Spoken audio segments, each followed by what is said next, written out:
This is part 7 of our route description of the West Highland Way, and we've now got to Glencoe, and so this next section is Glencoe to Kinlochleven, which is 10.46 miles. Once again, I've split it up into 3 little sections, 3 little mini splits, just to give you a sense of the route and where we're going. So the first one is from Glencoe to Kinlochleven. I'm not sure if you say that properly, but that's my pronunciation. And that is 4.42 miles, 256 feet of climb and 443 feet of descent. Basically, you leave the checkpoint, which is now in the car park. It used to be at King's House Hotel the first few years that I did the race, and before that. But now we've moved to the big car park, which is more space. And Alan Kay normally has this big red van there, so you can get inside and support team meet you. So you basically leave the checkpoint and you run downhill for about half a mile on the tarmac road. And then you have to cross over the A82 for the final time, I think. Yeah, the final time. So just be careful again with the cars, they do go quite quick down there. And then you carry on down that road. It deteriorates a bit from a tarmac road to a bit of a path, but sort of still a single track path. And then you go past the King's House Hotel. Now, sadly, it's been knocked down, or it's in the process of being knocked down, and I think there's plans for a new one being built. But at the moment, certainly this year's race, you'll go past a derelict building. Once you go past the hotel, you carry on the road for another 3/4 of a mile, and it's fairly flat. And if you are still running, then it gives you a chance to run a little bit along there. And then you can't miss this sign now, which goes off to the right. There's a really big West Highland Way sign pointing you right. So you go through a gate and then you go onto a rough track.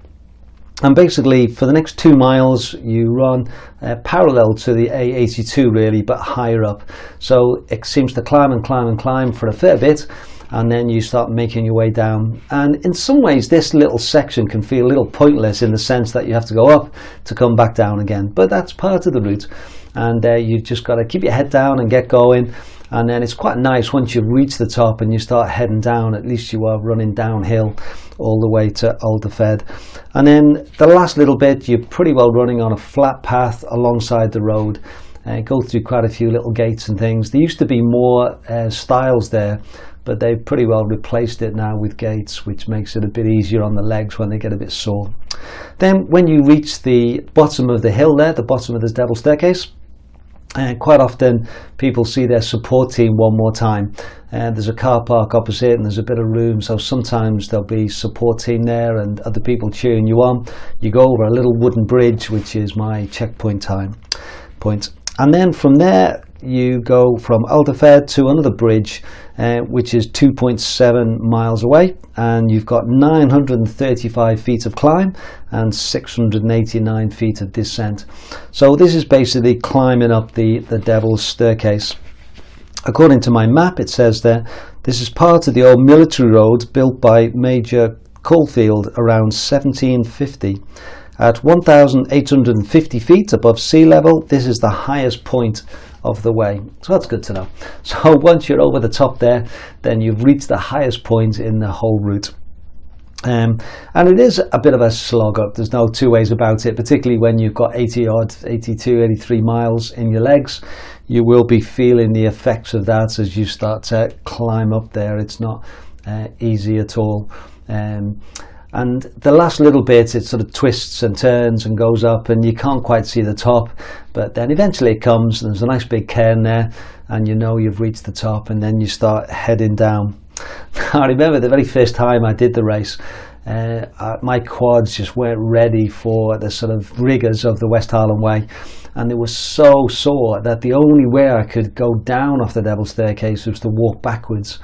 I hope you're not in that situation, and your quads are in better state than mine were that first year.